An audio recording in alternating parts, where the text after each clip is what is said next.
આજે તેઓ એક એવી સેલિબ્રિટી છે જેમના મૌખિક અવલોકન અને મોહક ભાષણો લોકોના હૃદયને સ્પર્શે છે. વૈજ્ઞાનિક સાયકોલોજીકલ દૃષ્ટિકોણ સાથે સાહિત્ય અને માનવતાનું મિશ્રણ એ એમની વક્તૃત્વ શૈલીનું મૌલિક લક્ષણ છે. આવો આપણે વિનંતી કરી ડૉક્ટર નિમિત્ત ઓઝાને અને મંત્રમુગ્ધ કરી મૂકીએ એવા એમના મનનીય વક્તવ્ય માટે તાળીઓના ગડગડાટ સાથે આવકારીએ ડૉક્ટર નિમિત્ત ઓઝાને.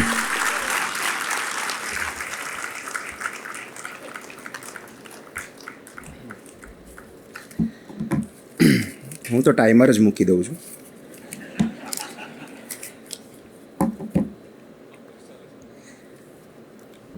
Good morning. મને કૃષ્ણકાંતભાઈનો ફોન આવ્યો કે આવી રીતે ગાંધીનગર આવવાનું છે, ગાંધીનગર કલ્ચરલ ફોરમમાં. એટલે મારું પહેલું રિએક્શન હતું કે હજી 2 વર્ષ પહેલાં તો આવ્યો હતો. એટલે એમણે હળવેથી કીધું કે આ વખતે થોડું વ્યવસ્થિત બોલજો. એટલે કદાચ કંઈક કચાશ રહી ગઈ હશે, પણ પછી ખબર પડી કે સાયરામભાઈ તો 12મી વખત આવે છે, એટલે ચિંતા કરવા જેવું નથી. અને જે રીતનો એમણે પરિચય આપ્યો છે, એક વોટ્સએપ ફોરવર્ડ મને મળ્યું હતું, બધા વિશે ટૂંકમાં પરિચય આપ્યા છે. મારામાં એવું લખ્યું છે, જે પણ વેર હોય, કે યુવાનોમાં પ્રિય અને મહિલા વાચકોમાં અતિ પ્રિય એવા લેખક. એટલે આ વાંચીને મારી પત્નીએ કીધું કે હું પણ આવું છું તારી સાથે. જીવન મને ગમે છે. આવું જ્યારે વિષય મને ખબર પડી ત્યારે મેં એવું નક્કી કર્યું કે એક નાનો એક્સપેરિમેન્ટ કરીએ, કે હું 3 વ્યક્તિઓને પૂછું કે જીવન ગમે છે પહેલાં તો, હા કે ના, અને ગમે છે, જો ગમતું હોય તો એક એવું સબળ કારણ આપો જીવન ગમવાનું. આમ તો વૈજ્ઞાનિક રીતે વાત કરીએ તો જીવન શું કામ ગમવું જોઈએ એની હું વાત કરું કે કેમ ગમવું જોઈએ જીવન.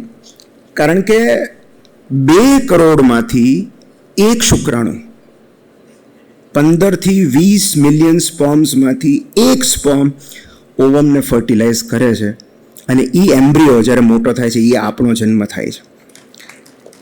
એટલે 2 કરોડમાંથી 1 શુક્રાણુની જે પસંદગી થઈ એ આપણે છીએ. કેટલા સ્પેશિયલ હશું. અને તમે ગૂગલ પર સર્ચ કરજો કે પ્રોબેબિલિટી ઓફ અવર એક્ઝિસ્ટન્સ, આપણા અસ્તિત્વની સંભાવના કેટલી.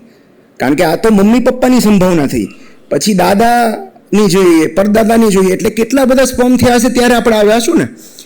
તો એ પ્રમાણે આપણા અસ્તિત્વની સંભાવના 1 in 10⁻26,85,000 છે. એટલે કે એકની પાછળ 26,85,000 મીંડા. એટલે ઇન્ફોગ્રાફિક્સ પ્રમાણે આપણા અસ્તિત્વની સંભાવના 0 છે, પ્રેક્ટિકલી 0. એટલે આ પૃથ્વી પર શ્વાસ લઈ રહેલો દરેક જણ એક ચમત્કારથી સહેજ પણ ઓછો નથી.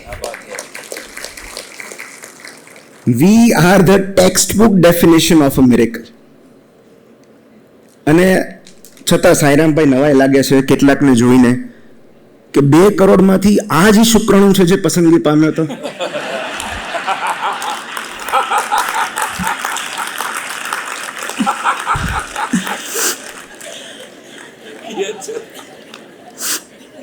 એટલે આપણને એમ થાય કે આ છે તો બાકીના 2 કરોડ તો કેવા હશે.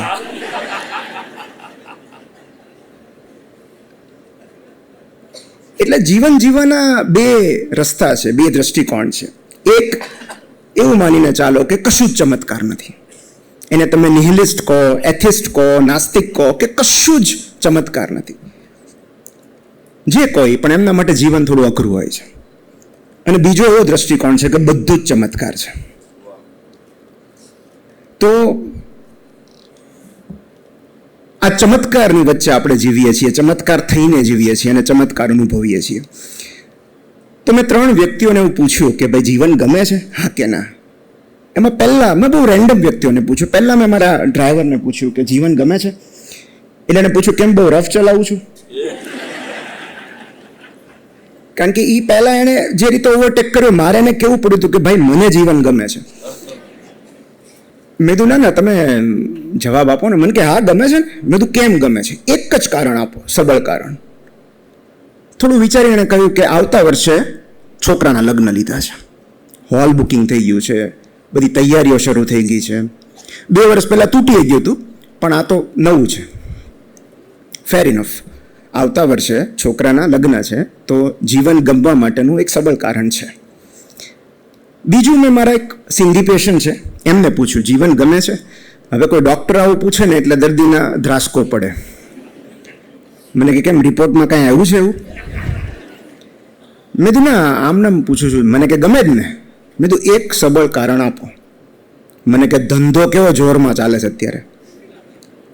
અત્યારે ધંધો મૂકીને સ્વર્ગમાં ન જવાય. યમરાજ આવે ને તો એને કહેવું પડે કે મહિના પછી આવજો, અત્યારે ઘરાકી જોરદાર ચાલે છે.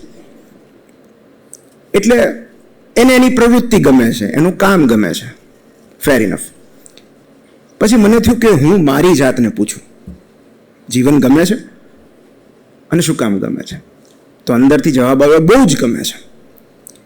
અને મેં અરીસામાં જોઈને કહ્યું કે નિમિત્ત, તારી પાસે એક સબળ કારણ જો હોય જીવન ગમવાનું તો એ કયું હશે? મેં આંખ બંધ કરી અને મારી સામે મારી દીકરીનો ચહેરો આવ્યો.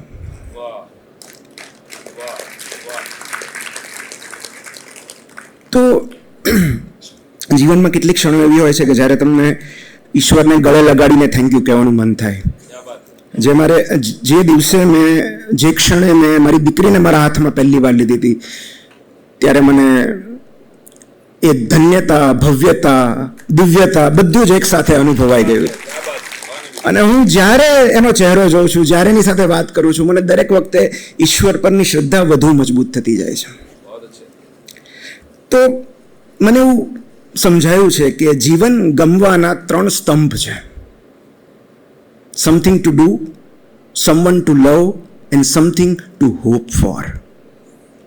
કરવા માટે કંઈક પ્રવૃત્તિ, ગમવા માટે એક જણ અને જોવા માટે એક સપનું.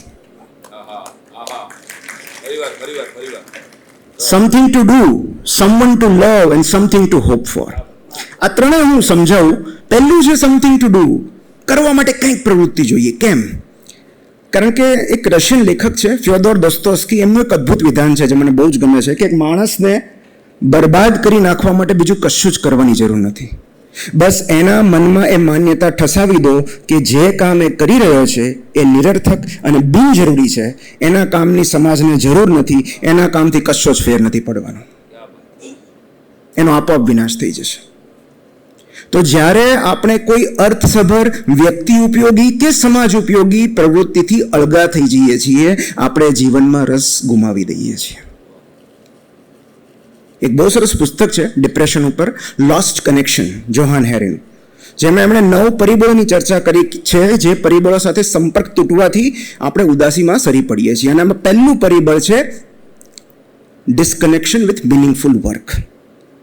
કોઈ પણ અર્થસભર પ્રવૃત્તિ, કોઈ પણ કામ. તો અને આ કોઈ બહુ મોટું ટ્રાન્ઝેક્શન હોય, કોઈ મોટું કામ હોય એવું જરૂરી નથી. હું મારી મમ્મીનું ઉદાહરણ આપું કે એ એવી જગ્યાએ પેલી સીડી પર ચડીને બાવાઝાડા પાડતી હોય છે, સફાઈ કરતી હોય છે. મને એમ થાય છે કે આ ક્યાં જરૂરી છે, પણ એના માટે જરૂરી કામ છે. એને એવું લાગે છે કે આ કામ મારા માટે જરૂરી છે.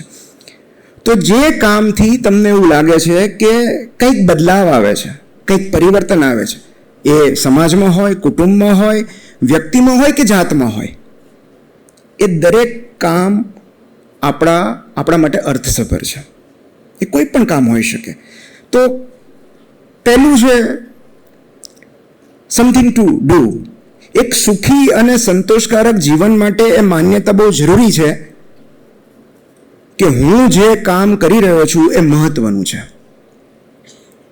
લેખક વિલિયમ જોન્સનો એક બહુ સરસ કોટ છે, act as if what you do max a difference because it does. તમે જે કામ કરો છો એનાથી કંઈક બદલાઈ રહ્યું છે એવી માન્યતા સાથે કામ કરજો, કારણ કે એ વાસ્તવિકતા છે. બીજું છે સમવન ટુ લવ.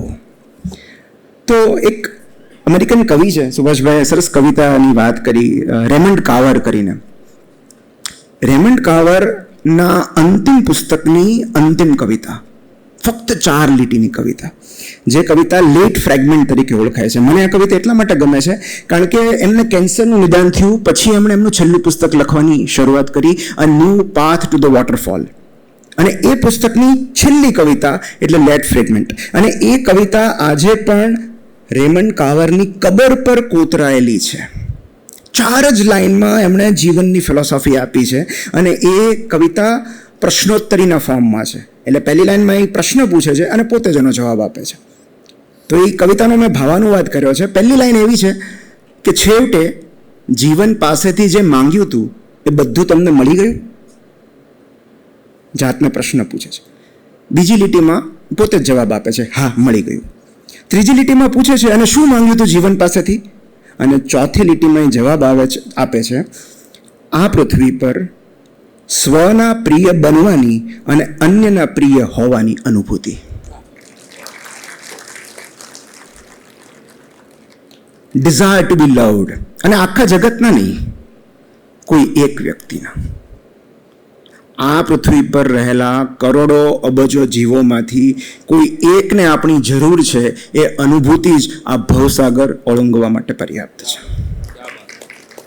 જો જીવતરને 4 અક્ષરમાં સમેટી લેવાનું હોય તો એનું નામ હું પ્રિયજન રાખીશ. મતલબ તમે કોઈની ઇમોશનલ નીડ છો એ હકીકત જ આપણા અસ્તિત્વને બળ પૂરું પાડે છે, આપણા જીવતરને ટેકો આપે છે. કોઈ એકને, અને જરૂરી નથી કે એ કોઈ મનુષ્ય હોય, એક વૃક્ષ હોઈ શકે, એક બિલાડી હોઈ શકે, એક ગલુડિયું ઘરમાં પડેલું હોઈ શકે, કોઈ પણ એક સજીવ જેની તમે કાળજી લો છો, જેને તમારી જરૂર છે. અને ત્રીજું, સમથિંગ ટુ હોપ ફોર, એક સપનું જોવા માટે. લેખક ઓસ્કાર વાઇલ્ડનું એક બહુ સરસ વિધાન છે કે જીવનની સૌથી મોટી દુર્ઘટનાઓ 2 જ હોય છે. એક, જે ઈચ્છ્યું હોય એ ન મળવું તે, અને 2, જે ઈચ્છ્યું હોય એ બધું જ મળી જવું. અને બીજી દુર્ઘટના વધુ ભયંકર હોય છે, કારણ કે અભાવો અને અપૂર્ણતા જ આપણને જીવાડે છે. જાત, જગત અને જીવતરને પરફેક્ટ કરવાની ઝંખના જ આપણને રોજ સવારે ઉઠાડે છે. તો એક ક્ષણ કેટલી ભયાનક હશે જ્યારે બધું જ મળી જશે. ત્યારે જે ખાલીપો લાગે છે એ કેટલો ભયંકર હશે. એટલે એક સપનું, આવતા વર્ષે છોકરાના લગ્ન છે, આવતા મહિને ફલાણું કરવાનું છે, એક સપનું. અને સપનું જોવું સ્વાસ્થ્ય માટે બહુ આરોગ્યપ્રદ હોય છે, બહુ જરૂરી હોય છે. જે ક્ષણથી આપણે સપના જોવાના બંધ કરીએ છીએ, ધીરે ધીરે આપણે બીમાર પડતા જઈએ છીએ. મેં પુસ્તકમાં બહુ સરસ વાત વાંચી હતી કે માછલીઓનો કોઈ એજન્ડા નથી હોતો. એ તળાવમાં હોય, દરિયામાં હોય, કે આ કાંઠેથી પહેલા કાંઠે જઈને પાછા આવવું, આટલી લેન્થ મારવી, આટલી બ્રેથ મારવી, એવો કોઈ જ એજન્ડા નથી હોતો. તેમ છતાં તે સતત તરતી અને ફરતી રહે છે. માછલીઓનો એકમાત્ર એજન્ડા એમના આસપાસના વાતાવરણમાં એન્ગેજ થવાનો હોય છે. હવે તો એવા સ્ટડીઝ થયા છે કે માછલીમાં ડિપ્રેશન ઉપર અભ્યાસ થઈ રહ્યા છે. કઈ રીતે ખબર પડે કે એ તળિયે કેટલું રહે છે ને ઉપર કેટલું રહે છે. જો કોઈ માછલી સૂનમૂન તળિયે રહેતી હોય તો ડિપ્રેશનમાં છે એવું કહી શકાય. તો જે ક્ષણે માછલી એના સરાઉન્ડિંગ્સમાં ઇન્ટરેસ્ટ લેવાનું બંધ કરી દે છે, સંશોધકો એવું માને છે કે માછલી ડિપ્રેશનમાં છે. અને એટલે એ લોકો એવું કહે છે કે જો જ્યાં પણ સપોઝ એક્વેરિયમમાં હોય તો તમે કોઈ નવું રમકડું ઉમેરો, એનું વાતાવરણ ચેન્જ કરો, કારણ કે વિસ્મય એ માછલીઓની પ્રકૃતિ છે. જ્યાં સુધી તેઓ વિસ્મય છે, તરત બધું જોયા કરશે, ત્યાં સુધી તેઓ જીવિત રહે છે. અને આ જ વાત મનુષ્યને પણ એટલું જ લાગુ પડે છે. વન્ડર અને વોન્ડર, વિસ્મય અને પ્રવાસ, આ બહુ જરૂરી છે. અને મારા માટે મેં એવા 3 માપદંડ નક્કી કર્યા છે, કારણ કે મને ડિપ્રેશન હેરિડિટરી છે. ડિપ્રેશન એ કોઈ ફિક્શન નથી, એ વાસ્તવિકતા છે. અને એના 3 કારણો હોઈ શકે. બાયોલોજિકલ હોઈ શકે, સાયકોલોજીકલ હોઈ શકે, સોશિયલ હોઈ શકે. પણ because I am very vulnerable to depression, એટલે મેં મારા માટે 3 ક્રાઇટેરિયા રાખ્યા છે કે જીવનમાંથી રસ ઉડી ગયો છે મને ક્યારે ખબર પડે, મારે ક્યારે સાયકેટ્રિસ્ટ પાસે જવું. તો એવી 3 પ્રવૃત્તિઓ છે જે મારા માટે ક્રાઇટેરિયા છે એ નક્કી કરવાના કે હું સ્વસ્થ છું કે નહીં. એમાં પહેલો છે, જો મને મારી દીકરી સાથે મજા ના આવતી હોય તો મતલબ કે મારું માનસિક સ્વાસ્થ્ય બગડી રહ્યું છે. એને ખીજવવાની, એની સાથે રમવાની, એની સાથે વાતો કરવાની, એને બહાર ફેરવવાની જો મજા મને ન આવતી હોય તો મને જીવનમાંથી રસ ઉડવા લાગ્યો છે. 2, મને ક્રિકેટ જોવાની ઈચ્છા ન થવી. કારણ કે અહીંયા જયરાજ અંકલ છે, એમને તો અમે 96ના વર્લ્ડ કપમાં આઈ થિંક જે ભારતમાં થયો હતો, પહેલી મેચ ઇંગ્લેન્ડ ઓસ્ટ્રેલિયા હતી, હું ને પપ્પા છેક ભાવનગરથી અહીંયા આવ્યા હતા પહેલી મેચ જોવા માટે, જેમાં ભારત નહોતું. આ વખતે પણ ઇંગ્લેન્ડ ન્યુઝીલેન્ડની મેચ જોવા માટે, અને અત્યારે હું અહીંયા બેઠો ક્રિકેટ પર સ્કોર જ જોતો હતો ટેસ્ટનો. તો મારા માટે આ એક એવી પ્રવૃત્તિ છે જે મને જીવન સાથે સતત એંગેજ રાખે છે. અને 3, લખવું કે વાંચવું ન ગમવું તે. જો મને લખવા કે વાંચવાની ઈચ્છા નથી થતી તો એનો અર્થ એમ કે ધીરે ધીરે મને જીવનમાંથી રસ ઉડી રહ્યો છે. તો આ બધા સરાઉન્ડિંગ્સ છે, આપણી આસપાસનું વાતાવરણ છે. આસપાસનું વાતાવરણમાં રસ લેવો એટલે ગામના ઓટલે બેસીને પંચાયત કરવી એવું નહીં, પણ આ બધી પ્રવૃત્તિઓમાં રસ પડવો એ બહુ જરૂરી છે. કોઈ પણ હોઈ શકે એ તમારા માટે. અદ્ભુત કહી શકાય એવું રોજ સવારે કશું જ નથી બનવાનું. માટે રોજ સવારે જો તમને ઉઠવાની, કામ પર જવાની, કામ પૂરું કરવાની અને મિત્રો કે સ્વજનો સાથે બેઠા બેઠા ગપ્પા મારવાની મજા નથી આવતી, તો એવી પૂરી શક્યતા છે કે જીવનનો મોટાભાગનો સમય તમે નિરાશ રહેશો. કારણ કે જો કોઈ પોતાના સુખનો આધાર જિંદગીની વિરાટ ઘટનાઓ પર રાખે છે, જેમ કે નવી નોકરી, પ્રમોશન, નવી કાર, પેરિસના પ્રવાસ, લગ્ન, અઢળક નાણાં, સંપત્તિ, સમૃદ્ધિ, તો એનો અર્થ એમ કે એ વ્યક્તિ જીવનનો મોટા ભાગનો સમય નાખુશ રહેશે. કારણ કે સુખ સામાન્ય ક્ષણોમાં રહેલું છે. સુખ તો મસ્ત મજાના બ્રેકફાસ્ટમાં રહેલું છે, ફૂલોની સુગંધમાં રહેલું છે, બપોરે ખેંચેલી ઊંઘમાં. અમને પૂછો, રાજકોટમાં બપોરે જન્મ્યા પછી બાળક રડતું પણ નથી.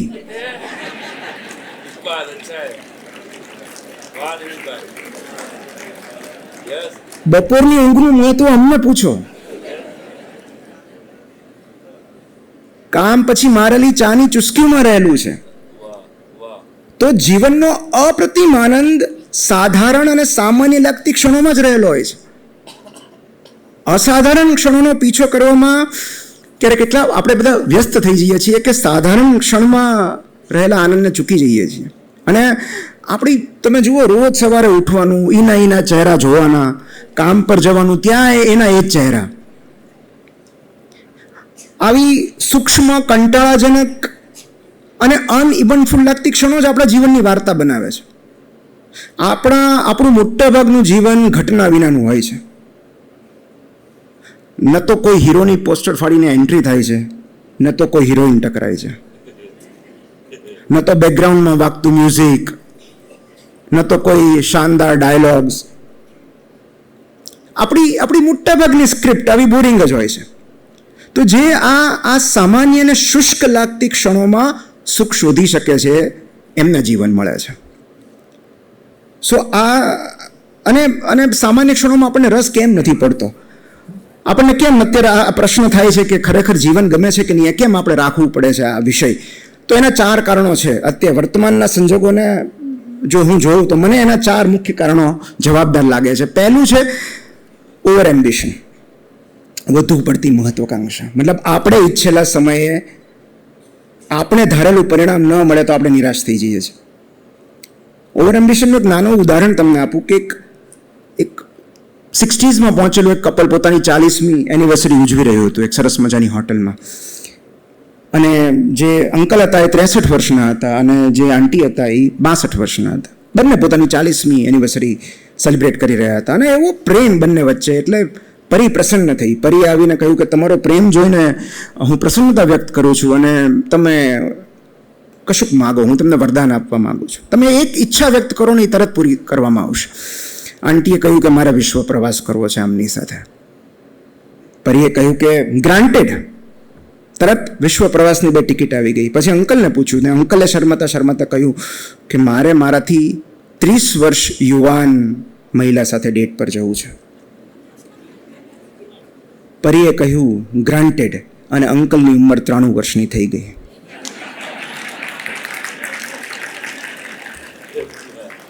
આને ઓવર એમ્બિશન કહેવાય. અંકલને ખ્યાલ ન રહ્યો કે પરી પણ એક સ્ત્રી જ છે ને અંતે તો. એ જીન હોત તો કદાચ હજી એની લાગણી સમજી શકે.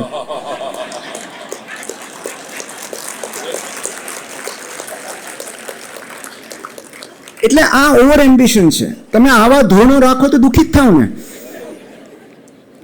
એક બહુ સરસ કોટ છે. એનો અર્થ એમ નથી કે આ મહત્વાકાંક્ષા ના રાખવી, પણ એક બહુ સરસ કોટ છે, you will always over estimate what you can achieve in 1 year and you will always underestimate what you can achieve in 5 years.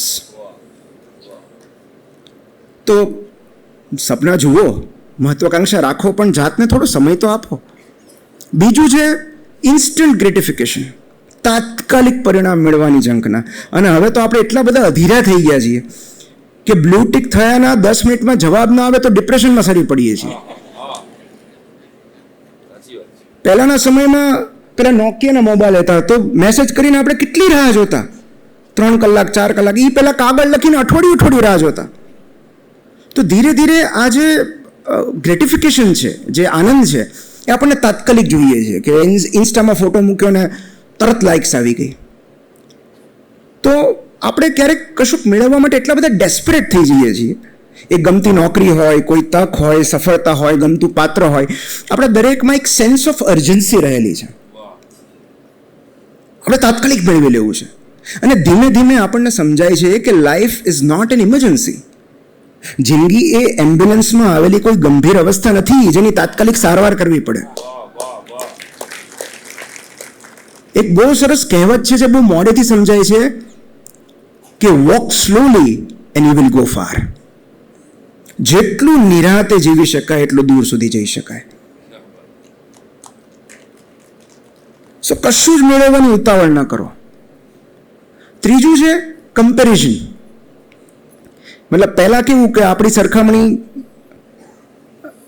કાકાના દીકરા કે ફઈના દીકરા સાથે રહેતી, બહુ તો પડોશમાં. હવે તો આખું વિશ્વ છે આપણું કમ્પેટિટિવ. જે ક્ષણે આપણે સોશિયલ મીડિયામાં લોગિન કરીએ છીએ, અજાણતા જ આપણે એક સરખામણીની દુનિયામાં પ્રવેશી જઈએ છીએ. પહેલાં એવું હતું કે ઉસકી સાડી મેરી સાડી સે સફેદ કહેશે, હવે એવું છે ઉસકે ફોલોઅર્સ મેરે ફોલોઅર્સ સે જ્યાદા કહેશે. મતલબ કે કોઈ બે વ્યક્તિ એક સરસ મજાના હિલ સ્ટેશન કે રિસોર્ટમાં જઈને ફિલિંગ એક્સાઇટેડ મૂકે એટલે આપણા ઘરમાં ઝઘડો થાય કે તમે તો ક્યાંય જતા જ નથી, ક્યાંય લઈ જ નથી જતા. હવે એને ખબર ન હોય કે આ લોકો બે ઝઘડાના સમાધાનના ભાગરૂપે જ ફરવા ગયા છે.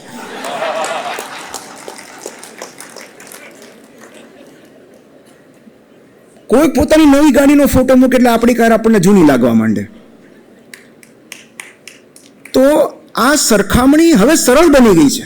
પહેલાં કમ્પેરિઝન માટે આપણે થોડી મહેનત કરવી પડતી કે ઓલાને ક્યાં નોકરી મળી. પહેલાં ઘરના વડીલો એ કામ કરતા, હવે તો આપણે જ કરીએ છીએ કે ફલાણાના લગ્ન ક્યાં થયા, કેટલી સુખી છે. હવે તો આપણને દેખાય છે, જેવું તમે ચાલુ કરો એટલે દેખાય છે. પણ આસો પાલવની ઊંચાઈ જોઈને તુલસીનો છોડ આપઘાત નથી કરતો.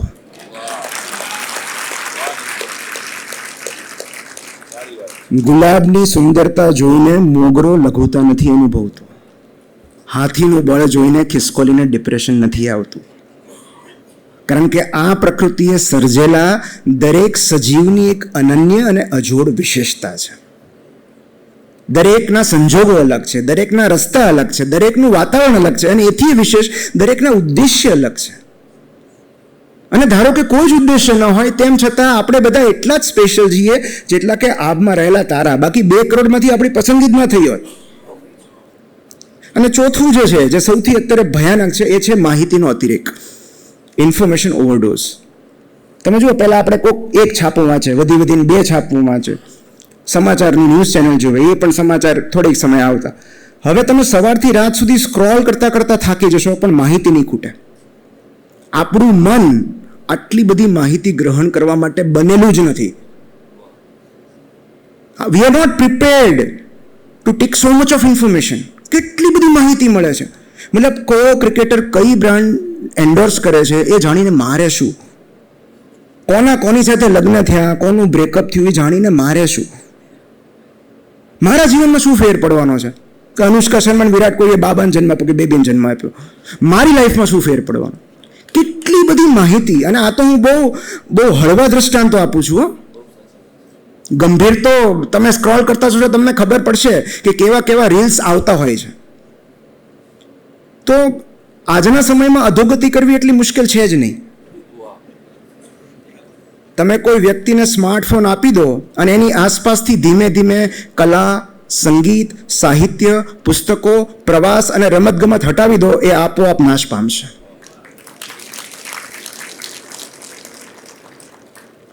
કારણ કે માહિતીનું જગત એટલું બધું વધી ગયું છે કે અનુભૂતિના જગત માટે જગ્યા જ નથી રહી. આપણે ત્યાં તકલીફ એવી છે કે બૌદ્ધિકો વધારે છે, જ્ઞાનીઓ ઓછા. ઇન્ટેલિજન્સ વધારે છે, ઇન્ટેલેક્ટ ઓછી છે. અને એટલે જ માહિતીઓના વિશ્વમાંથી નીકળીને સમયસર અનુભૂતિના વિશ્વમાં પ્રવેશ કરવો જરૂરી છે. તમને કોઈ એક રમત ગમતી હશે ને તો તમને જીવન હંમેશા ગમતું રહેશે. તમને કોઈ કલા ગમતી હશે ને તો જીવન ગમતું રહેશે.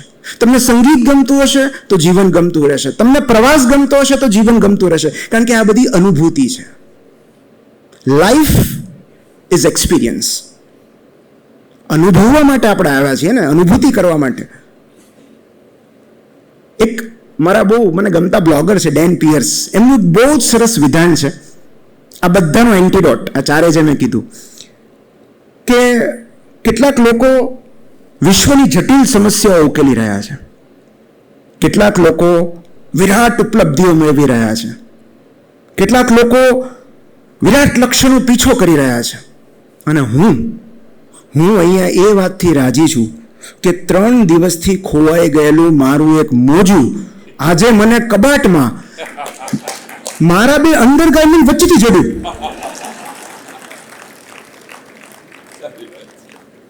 એટલે અને નથી થતું, સુખ નથી મળતું, આનંદ નથી આવતો. તમારું પ્રિય અંડરગાર્મેન્ટ ખોવાઈ ગયું હોય, તમે ધોવા નાખ્યું હોય, પછી 3 દિવસ સુધી ન જડે, તમે શોધો કે આ ક્યાં છે આજે, અને ચોથા દિવસે ફરતું ફરતું તમારી પાસે આવે ત્યારે આનંદ નથી થતો. બસ એ જ છે જીવન.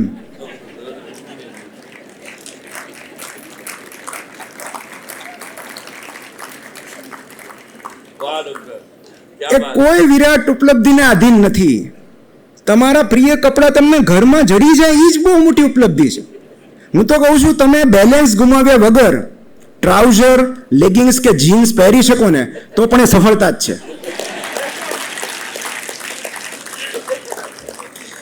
અને જીવન કઈ રીતે ગમાડવું એની આપણે વાત કરીએ. છેલ્લી 13 મિનિટ ને 10 સેકન્ડ છે કે જીવન કઈ રીતે ગમાડવું. તો એની એક પ્રાચીન અને પ્રસ્થાપિત ટેકનિક, 15 સેકન્ડમાં તમને જીવન ગમવા મળશે. કશું જ કરવાનું નથી. તમારી જગ્યા પર બેસીને મોઢું બંધ રાખીને નાક દબાવવાનું છે. 16મી સેકન્ડે તમારી અંદર રહેલો જણ કહેશે, નાક છોડી દે, મને જીવન ગમે છે.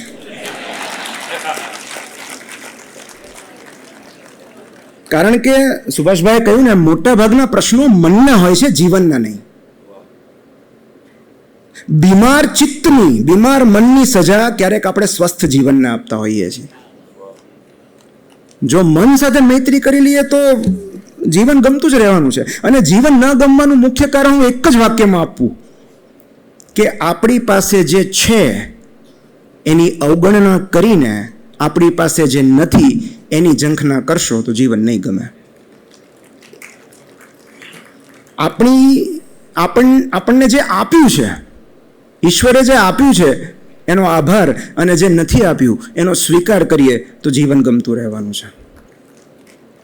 અને જીવન ગમાડવા માટેની પહેલી 3 મેં સ્તંભ છે, જેમ કીધા આગળ પણ, કે જીવનને ગમતું કરવાના પણ 3 સ્તંભ છે. એમાં પહેલું છે કૃતજ્ઞતા.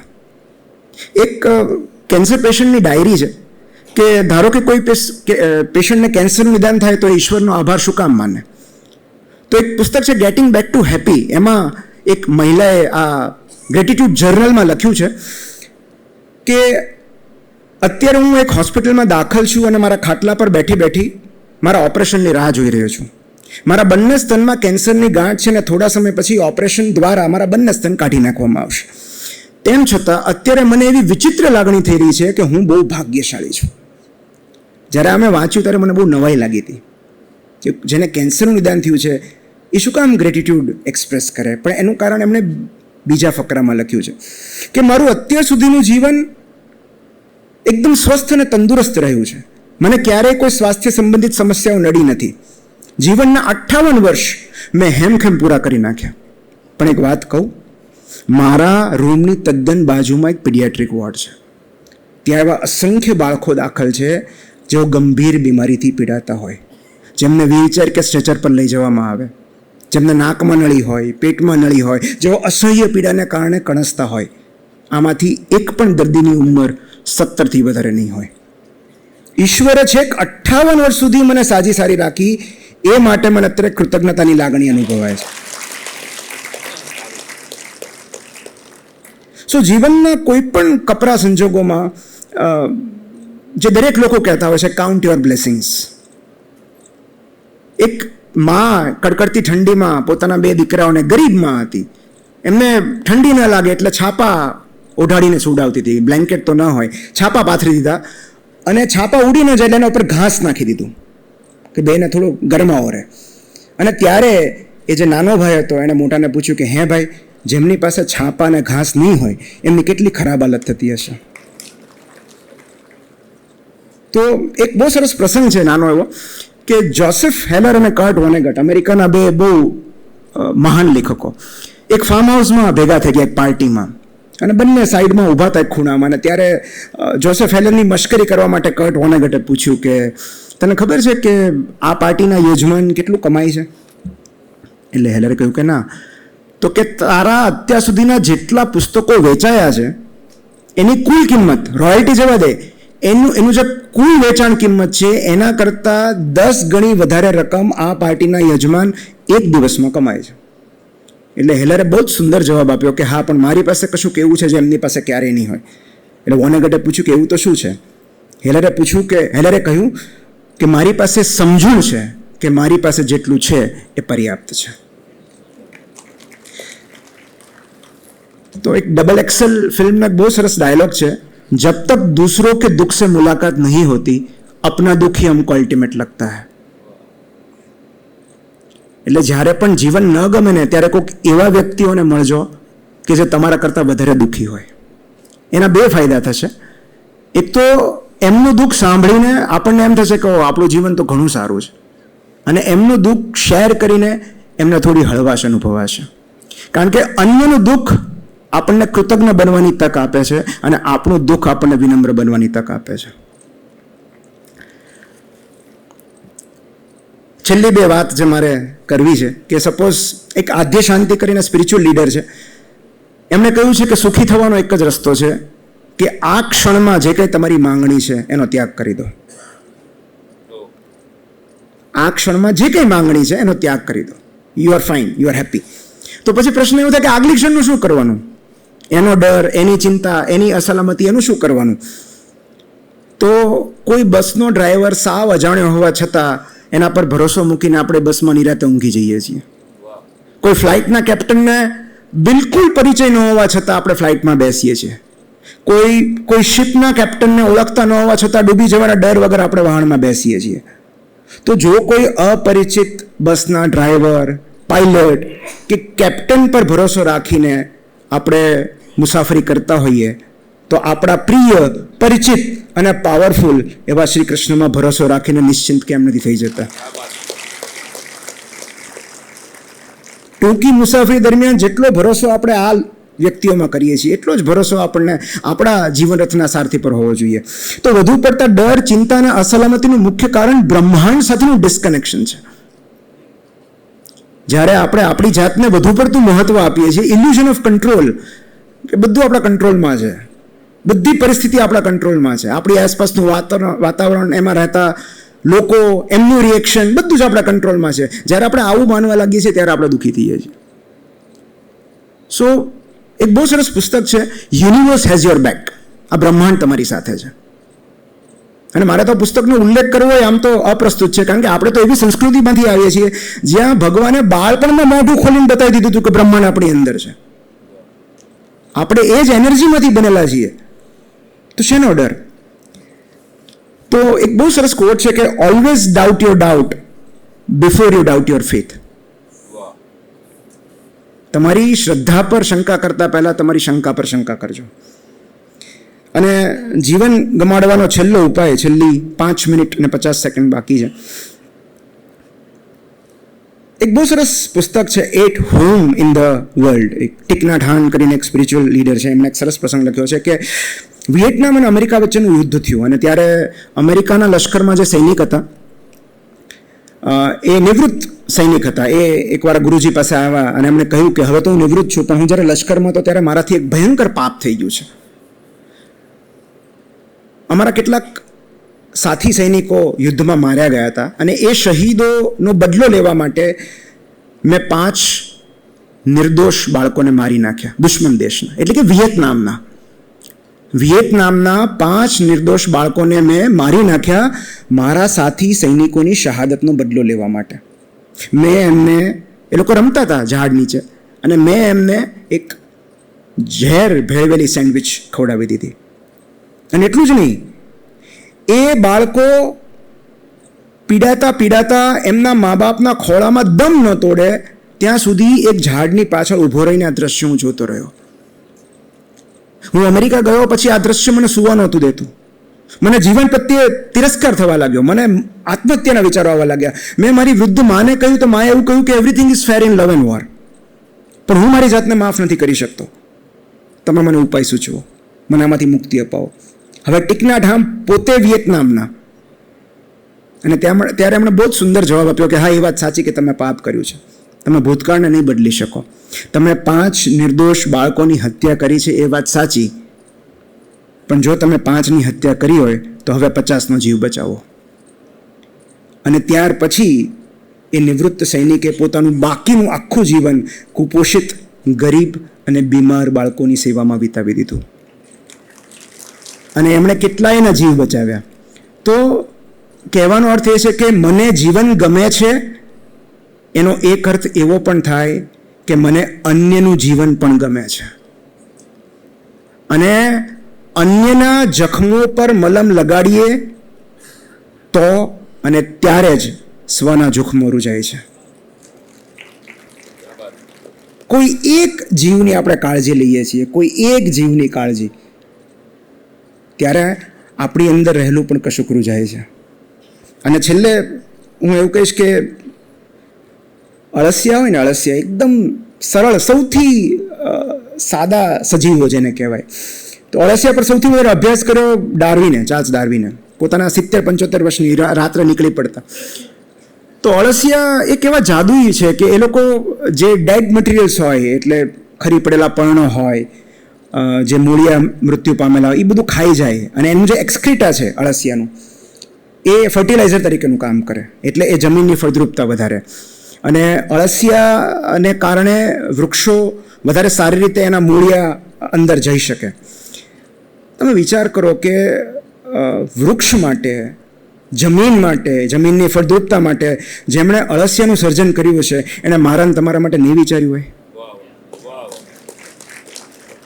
જેણે નાની એવી મગફળીની અંદર 2 સિંગના દાણા મૂક્યા હશે, મારા તમારા માટે નહીં વિચાર્યું હોય? જેણે પતંગિયાની પાંખોમાં રંગ પૂર્યા હશે, એણે મારાને તમારો વિચાર નહીં કર્યો હોય?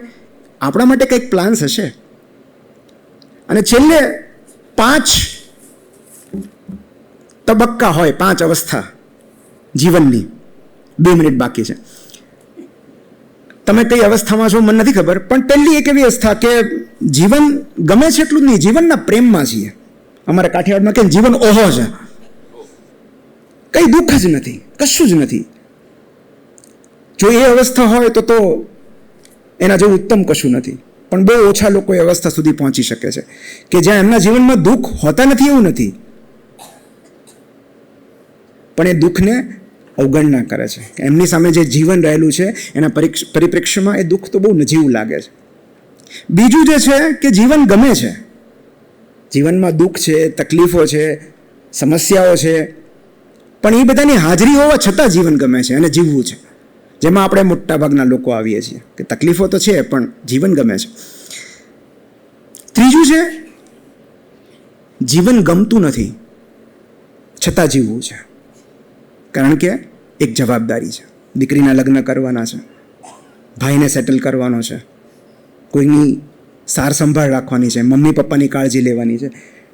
તો જીવન ગમતું નથી પણ અન્ય માટે જીવવું છે. જો આ અવસ્થા હોય તોય ચિંતા કરવા જેવું નથી. કારણ કે જો તમે અન્ય માટે જીવો છો તો વહેલા મોડા તમને જીવન ગમવા જ માંડશે. પણ જે ચોથી ને પાંચમી અવસ્થા છે થોડી ગંભીર અવસ્થા છે. ચોથી છે કે જીવન ગમતું નથી, આત્મહત્યા કરવાની હિંમત નથી, પણ મૃત્યુની ઈચ્છા છે. એને કહેવાય વિશિંગ ડેથ, કે ભાઈ એક્સિડન્ટ થઈ જાય તો સારું, ઈશ્વર લઈ લે તો સારું. તો આ ગંભીર અવસ્થા છે, કારણ કે ચોથી ને પાંચમી અવસ્થા ડિપ્રેશનનું લક્ષણ હોઈ શકે છે. If you are wishing death, કારણ કે આપણી અંદર જીવદાયી ઉર્જા રહેલી છે, તો જો મૃત્યુ ઈચ્છતા હો તો એ ચિત્ત બીમાર છે, મન બીમાર છે, અને એની સારવાર કરાવવી જોઈએ. કારણ કે જે ક્ષણથી આપણે મૃત્યુની ઈચ્છા કરીએ છીએ, જાણે અજાણે આપણે મૃત્યુની નજીક સરકતા જઈએ છીએ. અને છેલ્લું છે આત્મહત્યાના વિચારો આવે છે. જો સ્ટોપ, છેલ્લું છે આત્મહત્યાના વિચારો આવે છે. જો એવું થતું હોય તો આ સેમિનાર પૂરો થાય પછી તમારે તાત્કાલિક કોઈ મદદની જરૂર છે. તમારે કોઈ સાયકેટ્રિસ્ટને, કોઈ થેરાપિસ્ટને બતાવવું જોઈએ જો એ અવસ્થામાં હોય તો. એક જ લાઈનમાં હું એટલું કહીશ કે જીવનની સુંદરતા માણવી હોય તો ફૂટપટ્ટી મૂકી દો. કારણ કે જો તમે માપવા કે ગણવા રહેશો તો માણી નહીં શકો. આ જીવન માણવાનો એક જ રસ્તો છે, તમારા અભિપ્રાયો, તમારા નિષ્કર્ષો, તમારા કન્ક્લુઝન્સ બધા સાઈડ પર મૂક. Do not conclude. Conclusion is death. માટે જો તમે જેઓ કળા કરતા મોરના પીછા ગણવા બેસે છે એ મોરની સુંદરતા ચૂકી જાય છે. જેઓ આકાશના તારા ગણે છે એ આભની સુંદરતા ચૂકી જાય છે.